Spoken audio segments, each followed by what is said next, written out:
आइए मौर्य सम्राट अशोक के बारे में अध्ययन करें। इनका शासनकाल 273 ईसा पूर्व से लेकर 232 ईसा पूर्व तक रहा। पिता का नाम बिंदुसार, माता का नाम सुभद्रांगी अर्थात धर्मा। पिता बिंदुसार के समय सम्राट अशोक अवंती की राजधानी उज्जैन के उपराजा या राज्यपाल रहे। 4 वर्ष तक अपने भाइयों से उत्तराधिकार संघर्ष करने के बाद 269 ईसा पूर्व में अशोक का राज्याभिषेक हुआ। अशोक के उपनाम देवनाम प्रिया व प्रियदर्शी थे।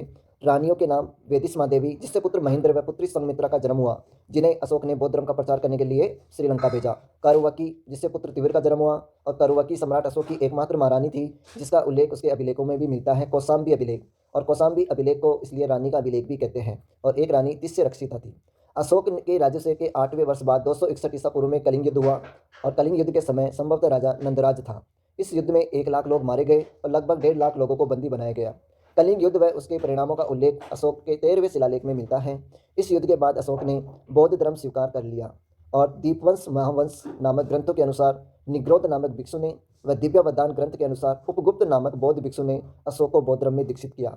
शासन के 10 वर्ष बाद बौद्ध गया, यानी जहाँ महात्मा बुद्ध की ज्ञान प्राप्ति जो स्थान था, वहाँ की यात्रा की। 20वें वर्ष में लुम्बिनी, जहाँ महात्मा बुद्ध का जन्म स्थान था, वहाँ की यात्रा की। और लुम्बिनी गांव को सम्राट अशोक ने करमुक्त घोषित किया। केवल नाममात्र 1/8 भाग कर वसूल करने का आदेश दिया। अशोक के अभिलेखों की खोज सर्वप्रथम 1750 ईस्वी में टिफेन थैलन ने की। अभिलेखों में सर्वाधिक प्रयुक्त भाषा प्राकृत भाषा का प्रयोग हुआ है, और सर्वाधिक लिपि ब्राह्मी लिपि का प्रयोग हुआ है। मास्की, गुजरा, नेटुर, उद्देगोलम, इन चारों अभिलेखों में अशोक का नाम अशोक मिलता है। बाकी अभिलेखों में देवनाम प्रिय या प्रियदर्शी नाम मिलता है। अशोक के अभिलेखों को सर्वप्रथम 1837 में जेम्स प्रिंसेप के द्वारा पढ़ा गया।